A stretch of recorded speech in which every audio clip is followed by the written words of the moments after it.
Right, we're going to have a go at crazy hexagon coasters. I got this free pattern from the National Quilters Circle and I found it on Facebook. I assume if you put in your browser or Facebook crazy hexagon coaster by Colleen Talk or National Quilters Circle, it'll bring you to this site. So that's what we're going to have a go. There are two sizes, small and large. Both templates are inside the paper. I chose the small, so I've cut the small out with my rotary cutter. I then did 2 pieces of card, the same method, and then stuck them together to make me a thick template, which then I could use this going around.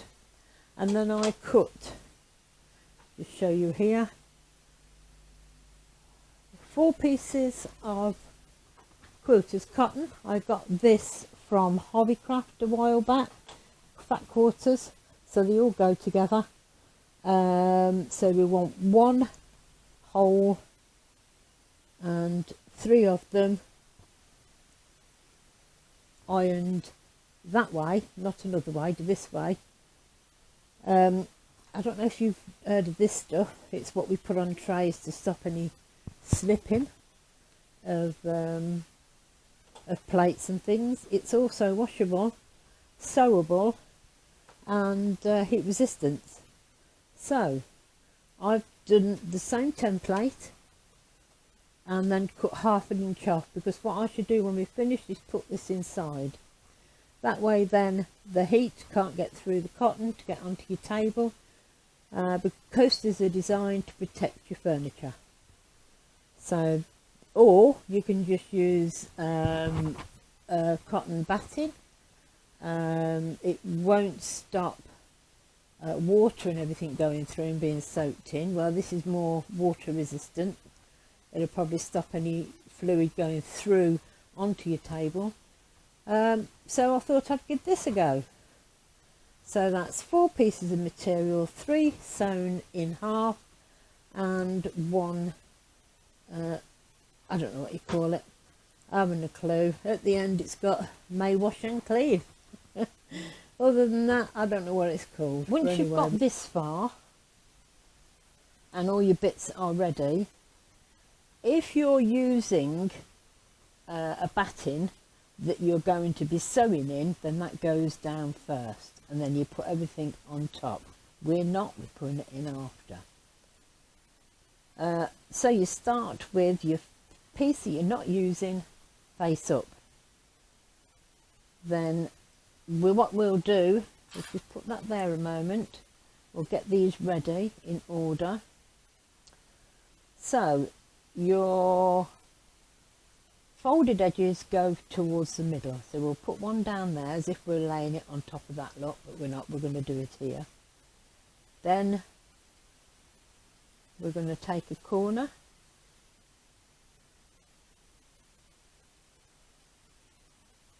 like that. That gives us a diamond shape.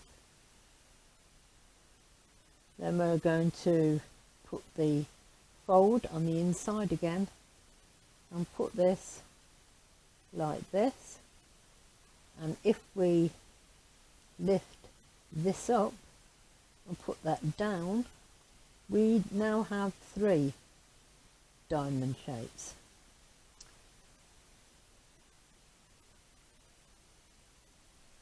So that's what we're looking for.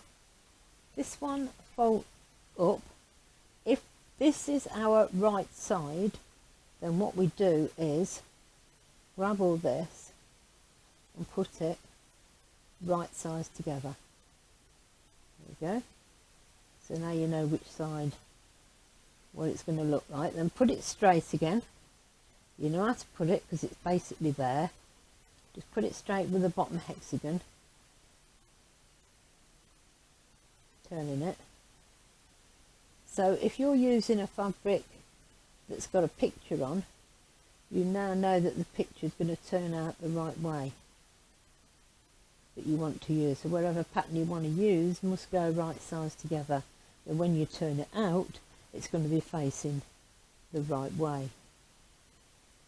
So what we do then is where they join, where it all joins together, put a clip or a pin just so that it doesn't shift while you're sewing.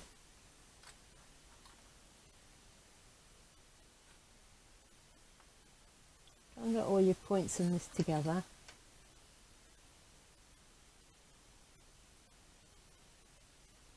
Put as many clips and pins as you want to make it sure that it doesn't move anywhere. Obviously I am now going to do a 3.5